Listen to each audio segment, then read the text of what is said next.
Selamat berjumpa lagi bersama saya Farah Virgianita, dan kembali lagi kita membahas tentang logika matematika, dan kali ini materi kita adalah implikasi dan diimplikasi. Jika kemarin-kemarin ya, di video-video sebelumnya kita sudah membahas tentang pengantar logika matematika, kita membahas konjungsi, disjungsi, negasi, dan sekarang kita akan bahas tentang implikasi dan diimplikasi. Oke, kita lanjutkan.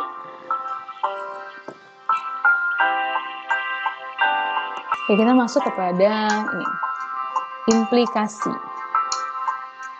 atau kondisional atau pernyataan bersyarat.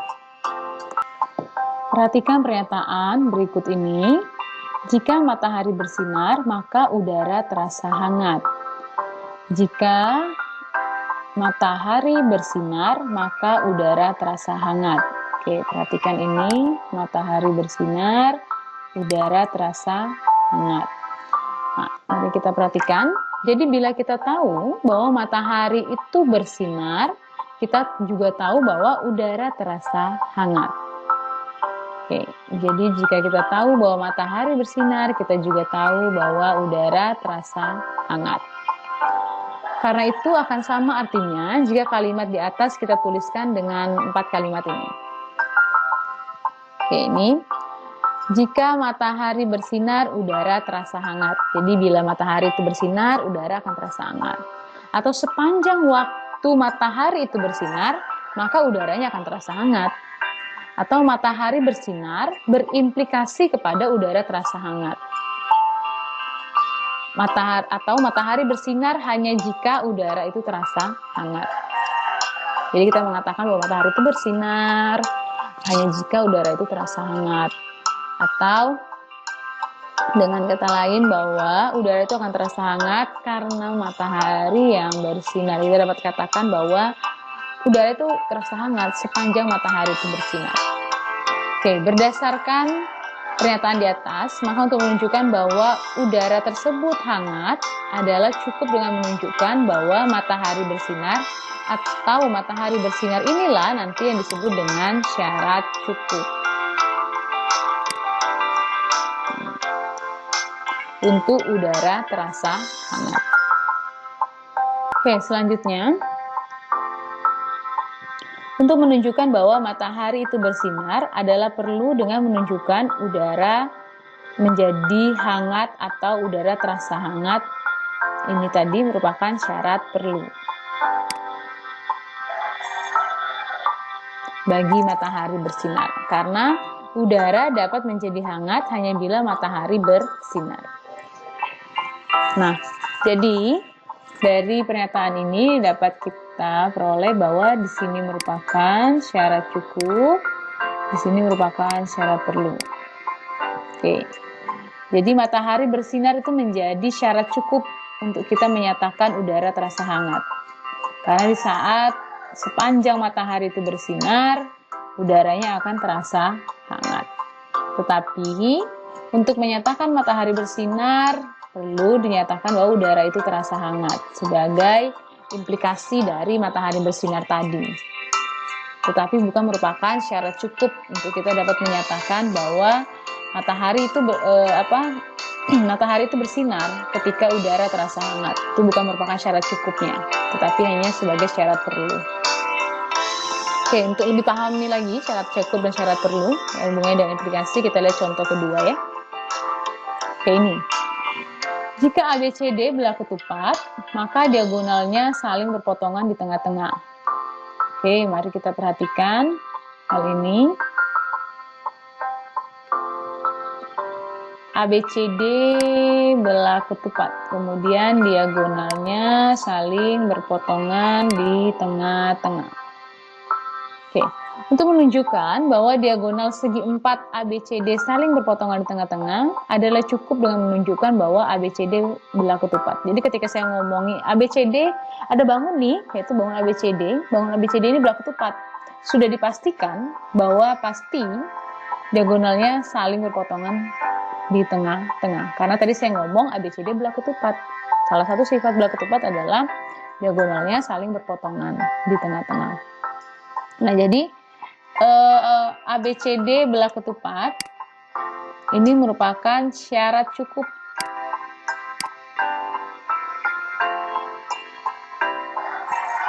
Syarat cukup bagi diagonalnya untuk saling berpotongan di tengah-tengah. Karena cukup dengan menyatakan bahwa ABCD adalah belah ketupat, sudah kita simpulkan bahwa pasti diagonalnya saling berpotongan di tengah-tengah. Namun, nih, untuk menunjukkan bahwa ABCD tersebut adalah belah ketupat,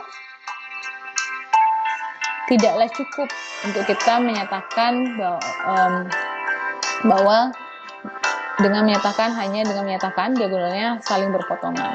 Jadi ABCD belah ketupat perlu ditunjukkan bahwa diagonalnya saling berpotongan di tengah-tengah. Jadi ketika kita melihat, oh iya saya menyatakan bahwa ABCD ini belah ketupat, perlu kita lihat, kita tunjukkan bahwa diagonalnya berpotongan di tengah-tengah. Jadi perlu.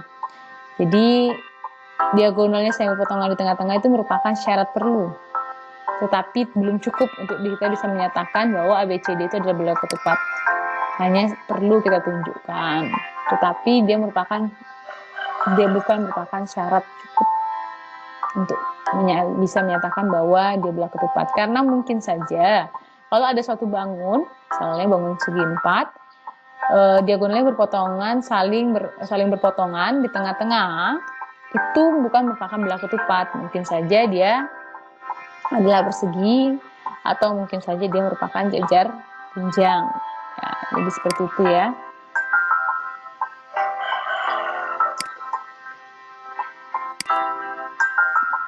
Ini berpotongan di tengah-tengah. Oke. Atau ada persegi.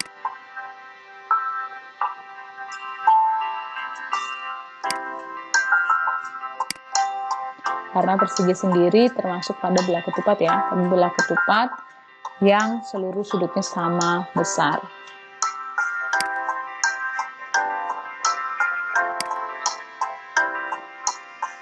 Ini jajar jenjang. Ini juga diagonalnya berpotongan di tengah-tengah. Jadi atau saling berpotongan di tengah. Oke.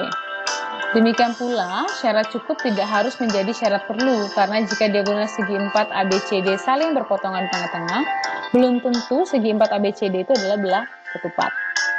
Seperti saya bilang tadi ya. Jadi dia merupakan syarat perlu untuk menunjukkan bahwa ABCD itu belah ketupat, tetapi dia tidak cukup bukan merupakan syarat yang cukup atau belum cukup untuk kita bisa menyatakan bahwa ABCD itu belah ketupat hanya dengan menunjukkan diagonalnya saling berpotongan di tengah-tengah. Tetapi ketika saya menunjukkan bahwa ABCD adalah belah ketupat, itu sudah cukup untuk kita bisa menyatakan bahwa diagonalnya saling berpotongan di tengah-tengah. Oke. Nah, banyak pernyataan, terutama dalam matematika, yang berbentuk jika P maka Q. Seperti ini tadi ya. Itu tadi yang jika P maka Q tadi.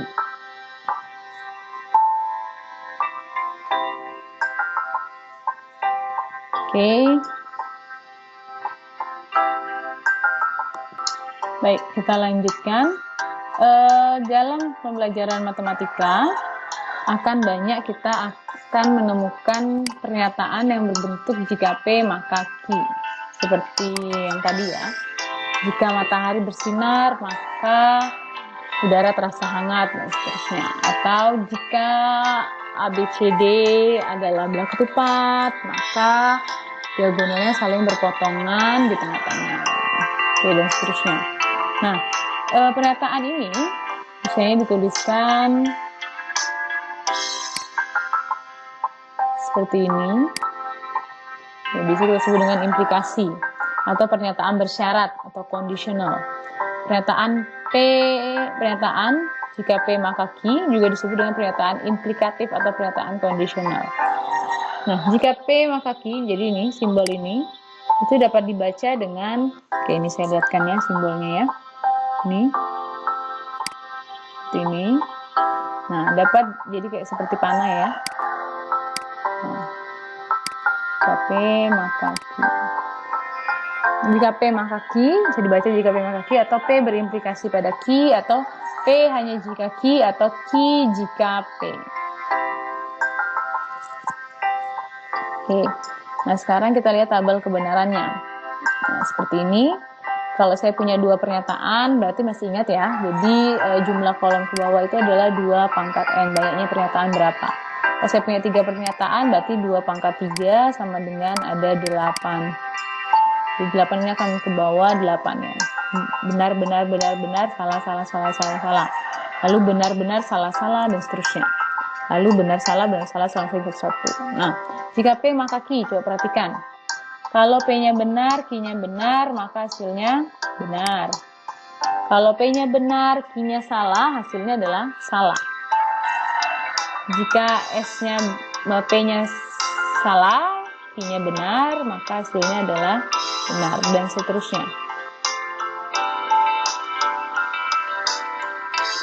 Jadi dari pernyataan ini kita bisa ambil kesimpulan bahwa berdasarkan definisi di atas tersusun tabel kebenaran untuk aplikasi seperti ini tadi ya. Maksudnya jadi ketika P ini bernilai benar dan Q ini bernilai salah, maka pernyataan itu akan bernilai salah. Tapi lebih daripada itu, semuanya akan bernilai benar. Hanya jika yang ini ya. P-nya benar dan Q-nya salah. Atau ada yang tahu apa namanya untuk pernyataan P itu disebut apa dan Q disebut apa?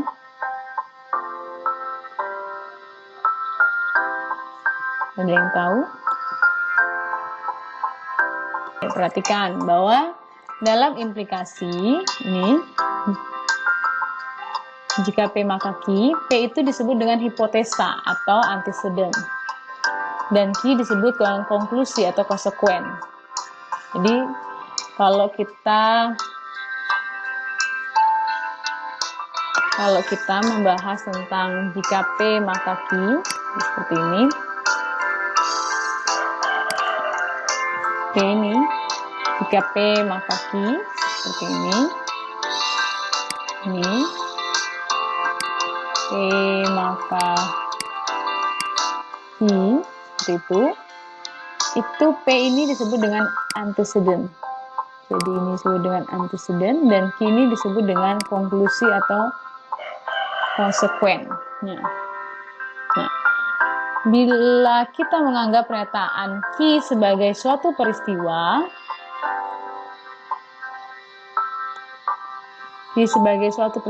maka kita melihat bahwa jika P maka Q dapat diartikan sebagai bila mana P terjadi, jadi seperti ini. Bila mana P terjadi, maka Q juga terjadi. Jadi konsekuen dari kejadian P tersebut adalah Q tadi. Jika P maka Q ya. Jadi kalau kita balik Q maka P, ya, antecedennya ya Q. Konsekuennya adalah P. Jadi jangan memperhatikan P seperti ini ya. Dan hanya memperhatikan simbol P, simbol Q seperti ini. Tetapi yang ini, yang di depan ini disebut antecedent, yang di belakang ini disebut dengan konsekuen. Jadi tidak mungkin peristiwa P terjadi, ya. Jadi untuk pernyataan ini ya, jika P maka Q, tidak mungkin peristiwa P terjadi. Tidak mungkin peristiwa P terjadi, tetapi peristiwa Q tidak terjadi. Jadi ketika P terjadi, pastilah Q itu terjadi. Tetapi ketika Q ini belum tentu P. Oke. Jadi definisinya, implikasi jika P maka Q bernilai salah jika antecedennya benar, antecedent yang di sini, yang di depan, atau konsekuennya salah. Jadi ketika Q maka P, antecedennya adalah Q, maka ini adalah bernilai benar dan konsekuennya adalah S. Tapi kalau untuk P maka Q, P ini bernilai benar, Q-nya bernilai salah. Barulah dikatakan bahwa pernyataan implikasi tersebut bernilai salah. Nah, berbeda dengan pengertian implikasi sehari-hari, maka pengertian implikasi di sini hanya ditentukan oleh nilai kebenaran dari anteseden dan konsekuensinya saja, dan bukan oleh ada atau tidak adanya hubungan isi antara anteseden dan konsekuen. Implikasi disebut implikasi material, sedangkan implikasi yang dijumpai dalam percakapan sehari-hari disebut implikasi biasa atau ordinary implication. Nah, contoh pertama, jika P adalah pernyataan yang menyatakan bahwa burung mempunyai sayap, dan Q adalah pernyataan yang menyatakan 2 ditambah 3 adalah 5. Maka, jika P maka Q, hasilnya adalah jika burung mempunyai sayap, maka 2 ditambah 3 sama dengan 5. Oke. Pernyataan kedua, jika R adalah pernyataan yang menyatakan X bilangan caca, itu bernilai benar, dan S adalah pernyataan yang mengatakan X bilangan bulat positif. Maka pernyataan implikasinya, jika P maka Q-nya, jika X bilangan caca, maka X bilangan bulat positif. Ya, jadi X ini betul-betul bilangan caca, tetapi dia bukan bilangan bulat positif, karena bernilai salah. Sehingga pernyataan jika X bilangan caca, maka X bilangan bulat positif adalah bernilai salah.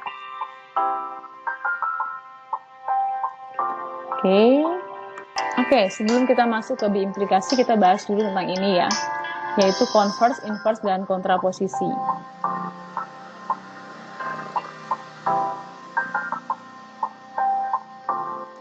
Converse, inverse, dan kontraposisi. Andaikan pernyataan, jika hari hujan saya memakai jas hujan, bernilai benar, maka itu tidak berarti bahwa pernyataan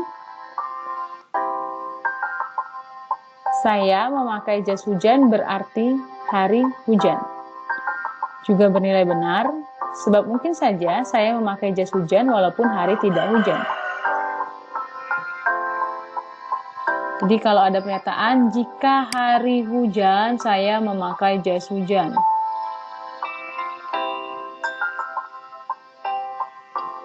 Saya memakai jas hujan berarti hari hujan. Jadi kalau ini bernilai benar, itu tidak berarti bahwa kalau saya memakai jas hujan, berarti saat itu sedang hujan.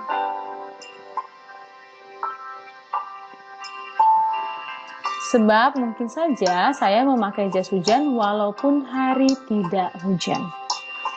Ya, jadi seperti itu maksudnya. Kalau ada pernyataan jika hari hujan saya memakai jas hujan, itu bernilai benar. Tetapi tidak berarti bahwa saya memakai jas hujan berarti hari hujan itu juga akan bernilai benar.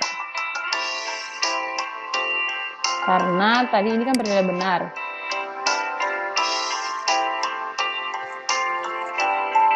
Karena mungkin saja saya memakai jas hujan namun saat itu tidak hujan. Demikian pula pernyataan seperti ini. Jika hari tidak hujan, saya tidak memakai jas hujan. Belum tentu bernilai benar juga. Jika hari tidak hujan, saya tidak memakai jas hujan. Nah, ada sedangkan untuk pernyataan yang ini, jika saya tidak memakai jas hujan, hari tidak hujan akan bernilai benar. Jika saya tidak memakai jas hujan, hari tidak hujan. Nah, untuk ini pasti bernilai benar. Pernyataan yang ini ya. Jika saya tidak memakai jas hujan, pasti hari itu tidak hujan. Tetapi untuk dua pernyataan ini dan pernyataan ini, dua pernyataan itu, jadi ini tadi, jika hari hujan saya memakai jas hujan, ini pernyataan ini bernilai benar. Ya, pernyataan yang ini tadi bernilai benar. Namun belum tentu pernyataan ini dan pernyataan yang ini, saya memakai jas hujan berarti hujan, atau jika hari tidak hujan saya tidak memakai jas hujan, itu belum tentu bernilai benar. Karena kalau dari pernyataan yang ini, saya memakai jas hujan berarti saat itu hujan, itu belum tentu benar. Kenapa? Karena mungkin saja saat itu tidak hujan tapi saya memakai jas hujan.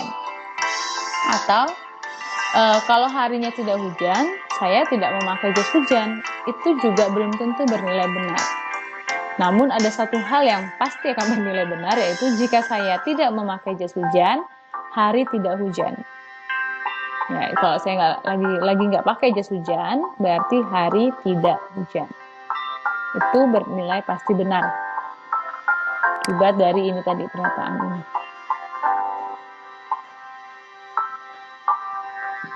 Jika saya tidak memakai jas hujan, hari tidak hujan.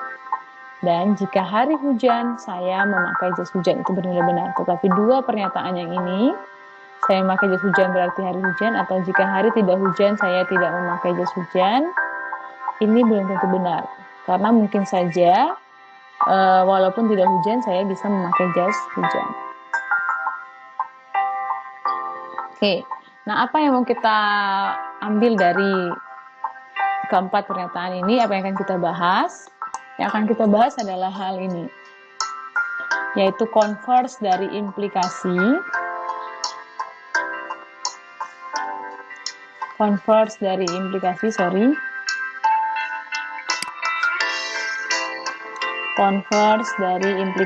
inverse dari implikasi, dan kontraposisi dari implikasi yang akan kita bahas. Jadi kalau ini hubungan antara implikasi, converse, inverse, dan kontraposisi akan ditunjukkan dengan skema berikut. Jadi silakan diperhatikan ini. Converse dari suatu implikasi. Apa sih converse? Apa sih inverse? Apa sih kontraposisi? Nah, jadi yang kita maksud di sini, apa itu converse, apa itu inverse, apa itu kontraposisi. Kenapa kita membahas hal ini? Jadi dari suatu implikasi kita dapat membuat implikasi baru dengan cara menukarkan posisi dari antiseden ini, posisi dari suatu pernyataannya maksudnya. Jadi kalau di sini saya punya pernyataan ini di sini antisedennya adalah P dan konsekuennya adalah Q. Namun jika saya konverskan implikasi ini, akan jadinya seperti ini. Q sebagai antiseden dan P sebagai konsekuennya. Jadi ini pernyataan yang baru yang dapat saya buat adalah ini, dengan menukarkan pernyataannya. Jadi menukarkan antiseden dengan konsekuennya. Atau bisa juga dengan saya melakukan apa? Inverse dari implikasi tersebut.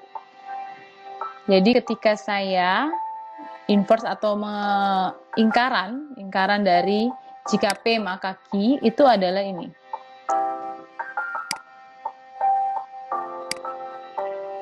Bentuknya.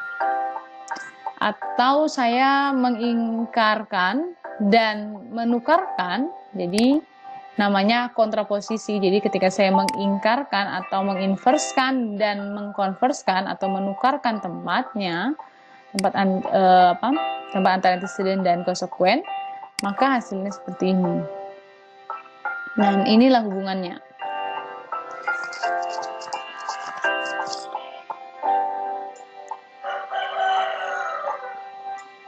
Oke, ini sebagai contoh, saya punya pernyataan.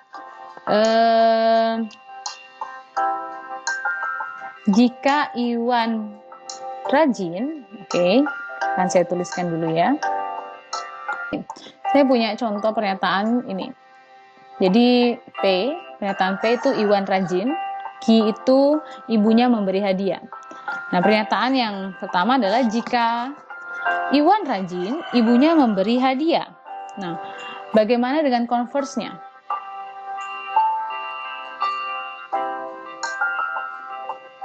Converse-nya adalah ini menukarkan posisi antiseden dan konsekuennya. Oke, kita tuliskan jika Q maka P. Maka jika ibunya memberi hadiah, maka Iwan rajin. Ya, di sini maksudnya mungkin rajin belajar lah ya.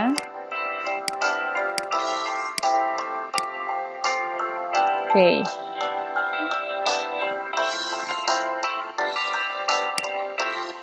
Nah, bagaimana ini converse tadi?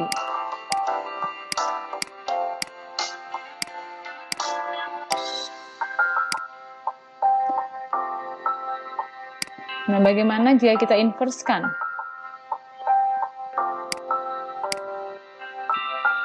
Jika negasi P, maka negasi Q. Nah, ini tadi kita sebut dengan inverse. Jadi, akan jadi apa pernyataannya? Jika, tadi kan pernyataan awalnya jika Iwan rajin, maka ibunya memberi hadiah. Maka inverse-nya adalah, jika Iwan tidak rajin belajar, maka ibunya tidak memberi hadiah. Nah, bagaimana dengan kontraposisinya?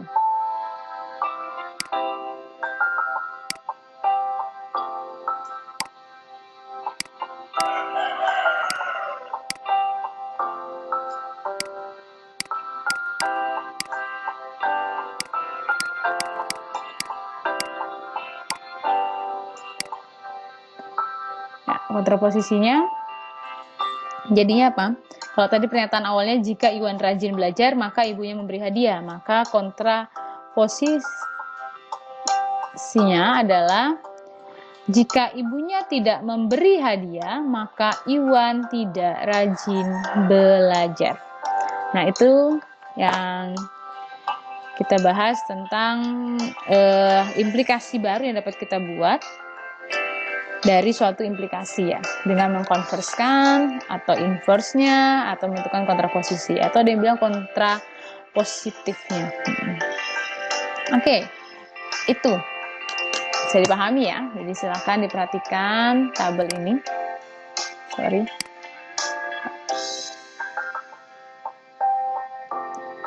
Perhatikan dengan baik dari tabel itu. Nanti kita akan menemukan suatu pernyataan yang ekuivalen. Ya, maksudnya seperti apa pernyataan yang ekuivalen tadi akan kita bahas di selanjutnya. Namun bisa kita lihat dulu di sini. Perhatikan ini.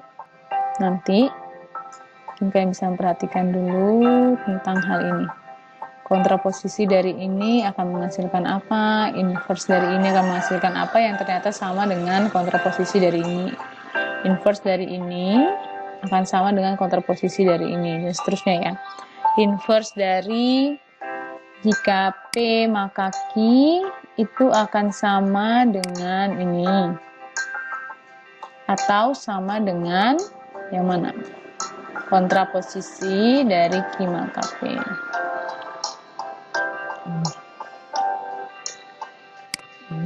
Jadi apakah ini nanti ekuivalen dengan ini sebagai suatu pernyataan yang ekuivalen? Kita bahas selanjutnya ya.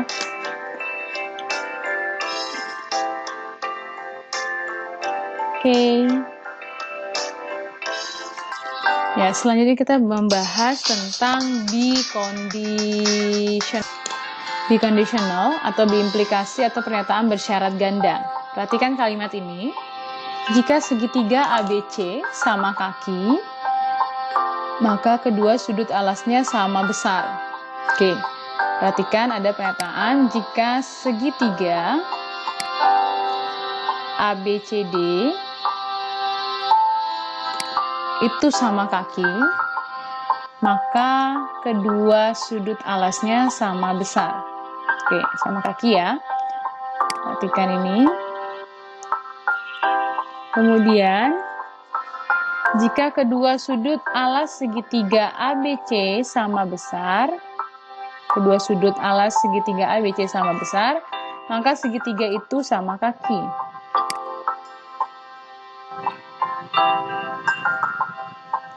Jelas bahwa implikasi ini juga bernilai benar. Jadi jika segitiga ABC sama kaki, maka kedua sudut alasnya sama besar. Jadi kalau dia sama kaki, jadi kita mau mengatakan bahwa ketika kedua sudut alasnya sama besar, cukup dengan kita mengatakan bahwa segitiga itu adalah sama kaki. Oke. Jadi suatu segitiga itu sama kaki, ya, itu sebagai syarat yang cukup untuk kita bisa menyatakan bahwa kedua sudut alas dari segitiga itu sama besar. Karena memang kedua sudut alas sama besar itu merupakan sifat dari segitiga sama kaki. Jadi ini merupakan tadi syarat perlu tadi ya. Nah, kalau saya ngomong jika kedua sudut alas segitiga ABC itu sama besar, maka segitiga itu pasti sama kaki. Nah, ini juga bernilai benar. Kalau ini benar, ini juga benar.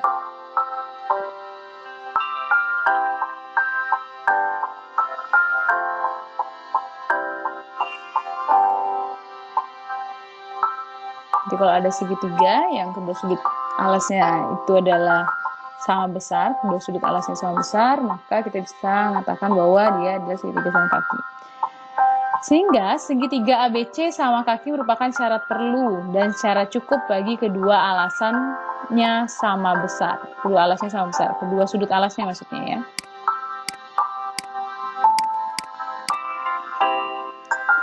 Juga kedua sudut alasnya sama besar merupakan syarat perlu dan cukup untuk segitiga ABC sama kaki. Sehingga dapat dikatakan, segitiga ABC sama kaki merupakan syarat perlu dan syarat cukup untuk kedua sudut alasnya sama besar. Jadi ini, segitiga ABC itu sama kaki itu merupakan syarat perlu dan syarat cukup bagi kedua alasnya sama besar. Dia merupakan syarat perlu dan dia juga merupakan syarat cukup. Kedua sudut alas sama besar merupakan juga syarat perlu dan syarat cukup untuk segitiga ABC sama kaki.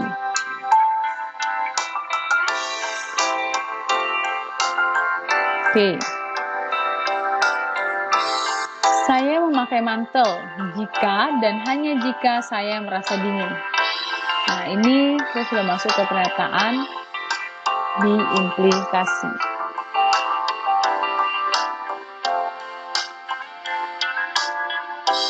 Oke. Jika dan hanya jika. Saya memakai mantel jika dan hanya jika saya merasa dingin. Jika saya memakai mantel, maka saya merasa dingin. Dan juga jika saya merasa dingin, maka saya memakai mantel. Terlihat bahwa jika saya memakai mantel merupakan syarat cukup dan syarat perlu.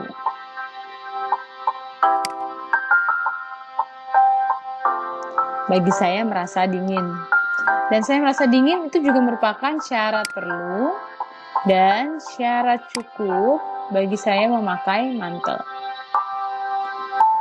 Jadi terlihat bahwa kedua peristiwa ini terjadi serentak.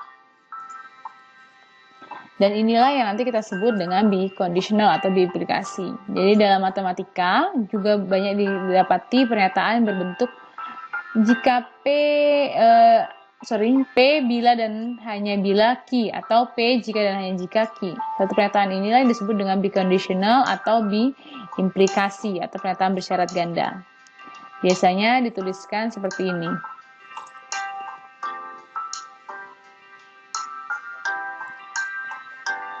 Oke. Kita akan tuliskan seperti ini. Jadi perhatikan ya. Ini simbolnya. Dibaca P jika dan hanya jika Q atau disingkat dengan PJHJ. Biasanya ditulis gitu ya, atau BHB, bila dan hanya bila. Nah, pernyataan P jika dan hanya jika Q juga disebut sebagai pernyataan biimplikatif. Pernyataan P jika dan hanya jika Q berarti jika P maka Q dan jika Q maka P. Jadi seperti tadi ya, jadi P ini merupakan syarat cukup dan syarat perlu dari Q dan Q ini juga merupakan syarat cukup dan syarat perlu dari P ini. Sehingga P adalah syarat perlu dan cukup bagi Q dan sebaliknya Q adalah syarat cukup dan syarat perlu bagi P. Nah, pernyataan biconditional itu bernilai benar hanya jika komponen-komponennya bernilai sama. Perhatikan ya, hanya jika komponen-komponennya bernilai sama. Diperhatikan ini. Kalau tadi jika P maka Q, Hanya ini yang perlu kalian ingat. Jika antecedennya bernilai benar dan konsekuennya bernilai salah, maka dia akan bernilai salah. Ingat, antecedennya bernilai benar dan konsekuennya bernilai salah. Disitulah baru dia bernilai salah.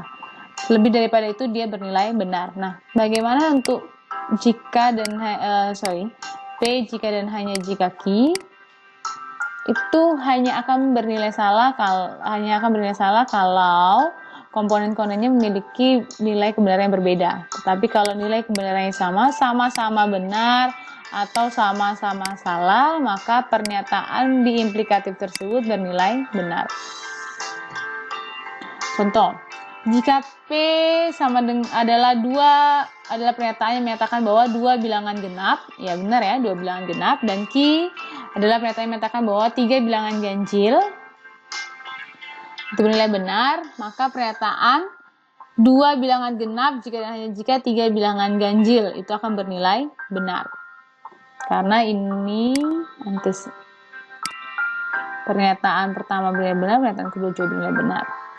Nah, ini jika R 2 ditambah 2 tidak sama dengan 5, dan jika pernyataan S itu berbunyi 4 tambah 4 kurang dari 8, nah ini bernilai salah, ini bernilai benar, maka pernyataan 2 tambah 2 tidak sama dengan 5 jika 4 tambah 4 kurang dari 8 itu bernilai salah.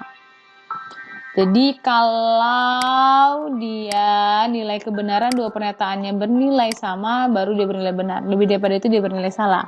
Sedangkan untuk implikasi, jika antecedennya benar, konsekuensinya salah, maka dia akan bernilai salah. Lebih daripada itu dia bernilai benar.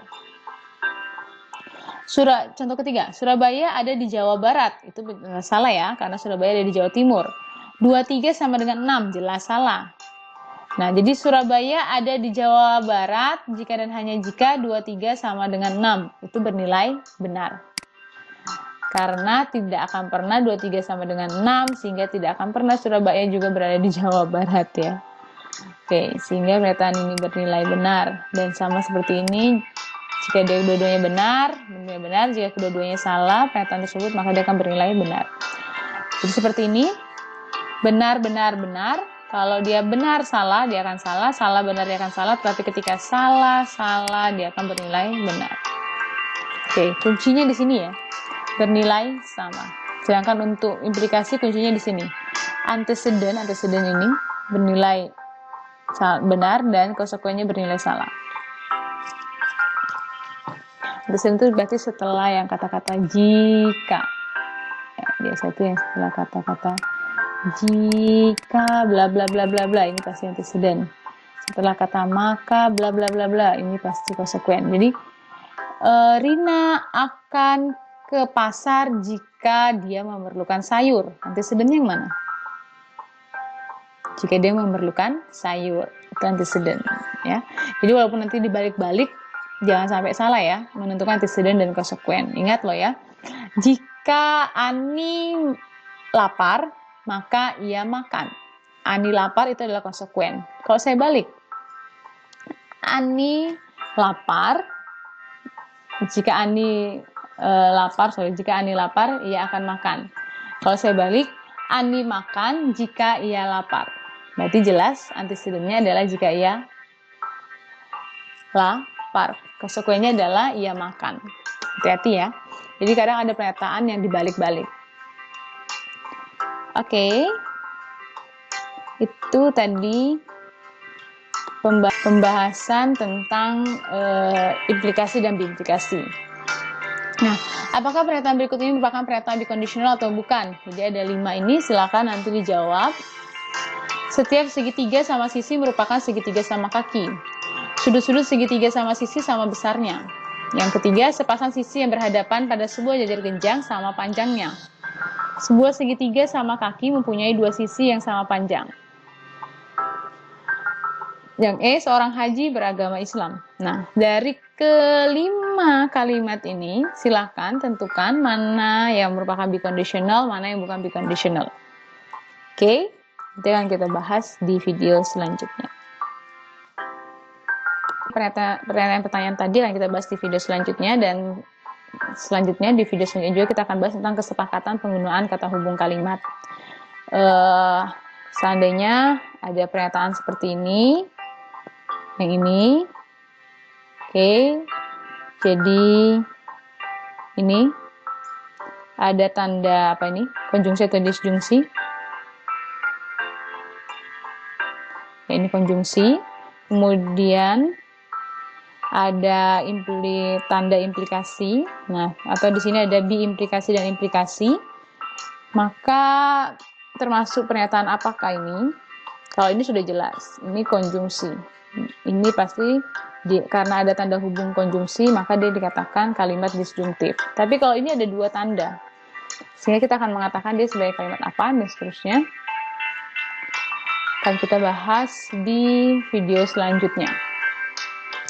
Oke, dan akan membahas tentang urutan pengerjaan. Sini, penggunaan urutan pengerjaan atau urutan kuat ikat dari negasi, konjungsi, kondisional atau implikasi, bikondisional atau biimplikasi.